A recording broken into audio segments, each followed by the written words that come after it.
जुलाई खत्म होने को है और उत्तर भारत समेत देश के अलग अलग हिस्सों में धान की खेती चल रही है। ऐसे में बीज से लेकर ट्रैक्टर की जुताई, सिंचाई और उर्वरकों के खर्च किसानों के लिए एक युद्ध जैसा माहौल बना देते हैं। इस बीच किसानों के लिए एक बड़ी खुशखबरी सामने आ रही है। प्रधानमंत्री किसान सम्मान निधि योजना की 20वीं किस्त का इंतजार अब जल्द खत्म होने वाला है। केंद्र सरकार की इस लोकप्रिय योजना के तहत देश के करोड़ों पात्र किसानों को हर साल 6,000 रुपए की आर्थिक सहायता दी जाती है, जिसे 3 किस्तों में डीबीटी यानी कि डायरेक्ट बेनिफिट ट्रांसफर के जरिए सीधे किसानों के बैंक खातों में ट्रांसफर किया जाता है। अब तक कुल 19 किस्तें जारी हो चुकी हैं और किसान 20वीं किस्त की राह देख रहे हैं। आमतौर पर यह किस्त हर 4 महीने पर आ जाती है, लेकिन इस बार कुछ देरी देखी गई।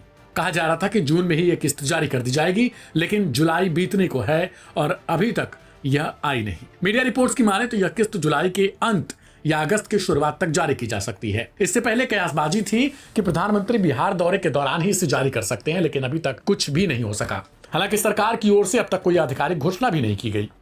24 फरवरी 2025 को किसानों के खाते में 19वीं किस्त आई थी और उससे पहले 17वीं किस्त 18 जून को ट्रांसफर की गई थी। अगर आप भी पीएम किसान योजना से जुड़े हैं और जानना चाहते हैं कि आपका नाम लाभार्थी सूची में है या फिर नहीं, तो इसे चेक करना बेहद आसान है। इसके लिए आपको सबसे पहले प्रधानमंत्री किसान सम्मान योजना की आधिकारिक वेबसाइट खोलनी होगी। वहां जाकर पेमेंट सक्सेस टैब के नीचे दिए गए येलो रंग के डैशबोर्ड ऑप्शन पर क्लिक करें।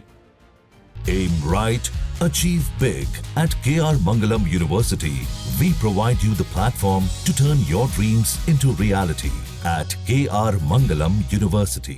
इसके बाद विलेज डैशबोर्ड सेक्शन में अपना राज्य, जिला, सब डिस्ट्रिक्ट और पंचायत चुनें और गेट रिपोर्ट पर क्लिक करें। इसके बाद आप यह देख सकते हैं कि आपका नाम लाभार्थी सूची में है या फिर नहीं। अगर आपका नाम लिस्ट में है तो आपको किस्त का पैसा समय पर मिल जाएगा। जो किसान अभी तक इस योजना से नहीं जुड़े, वे भी पात्रता की शर्तों को पूरा कर इस योजना में आवेदन कर सकते हैं। इस योजना का उद्देश्य किसानों को आर्थिक तौर पर मजबूत बनाना और खेती बाड़ी के खर्च में सहायता देना है। अगर आपका नाम पहले लिस्ट में था और अब नहीं है, तो हो सकता है कि आपका कोई दस्तावेज अधूरा हो या फिर आधार अभी तक लिंक ना हो। ऐसे में तुरंत अपने नजदीकी CSC सेंटर या कृषि कार्यालय में संपर्क करें। फिलहाल सभी की निगाहें सरकार के उस ऐलान पर टिकी हैं जो कभी भी आ सकता है, और वह होगा 20वीं किस्त का आधिकारिक ऐलान।